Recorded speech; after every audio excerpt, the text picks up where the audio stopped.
So recent reports, this is like in the past 24 hours, are suggesting that a shortage of Patriot interceptor missiles has delayed planned military action against the Islamic Republic.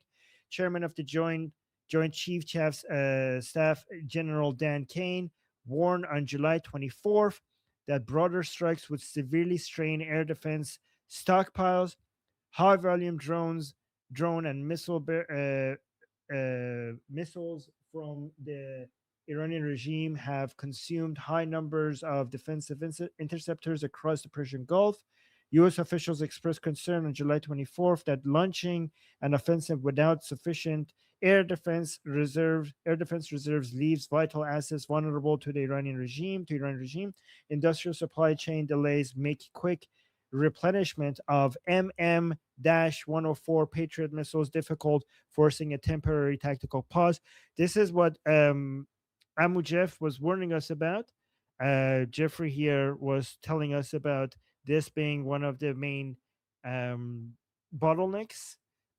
So, do you think this report is true? Is this the reason behind the delay? Yes, Amu Jeff. Yeah, so it's true that, thanks to certain elements of NATO undermining our use of our heavy aircraft during the initial phase of Operation Epic Fury, that meant that the local and regional assets had to do most of the heavy lifting, and that meant that the level of suppression wasn't in the compressed nature that it needed to be, allowing the regime to fire off some of its stuff. And that meant we had to sit there and use more of our interceptors than we would have to. So it's true that said it doesn't tell the full story. Status quo also costs munitions in the interim and long term, and it is conceding to the Mullah regime remnants the ability to decide if or when they're going to launch stuff. So, what's the best missile? If you think about integrated air and missile defense, you think about it in 4 stages, right? With an archer. So if you first, it's better to kill the Fletcher that builds the bow and arrow before it even gets to the archer, right? If you can't do that, that would be striking all the facilities that produce ballistic missiles and or things that are coming in, like what is it? Track 2 material support lines, right? If you can't do that, kill the archer before he looses the arrow, meaning blow up the missiles on the ground, blow up like the missile launcher, close the tunnels. If you can't do that, then you have to shoot the arrow out of the air. That's where the missile defense interceptors come in. And if you fail all that, hope you have good armor read, you have passive hardening of your facilities, so that way you can absorb whatever comes through. So it's not untrue to say that our defensive stockpiles have been drained. That's true. I would contend if they did the mass campaign that I outlined, it would eliminate the regime's ability to launch anything because they would all be dead.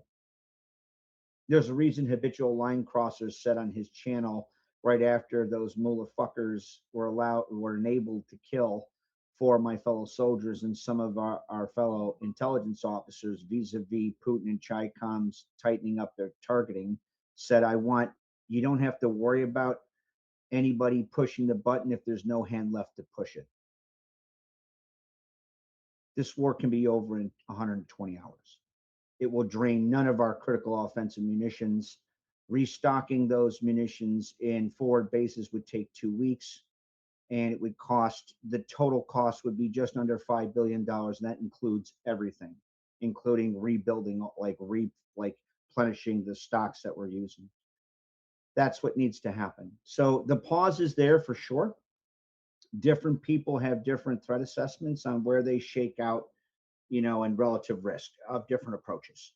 My approach is cut the head off the chicken, obliterate the repressive elements, kill the regime, and end the war in 120 hours so we don't have to worry about ever having to restock, interceptors in the Middle East, because they're all fucking dead.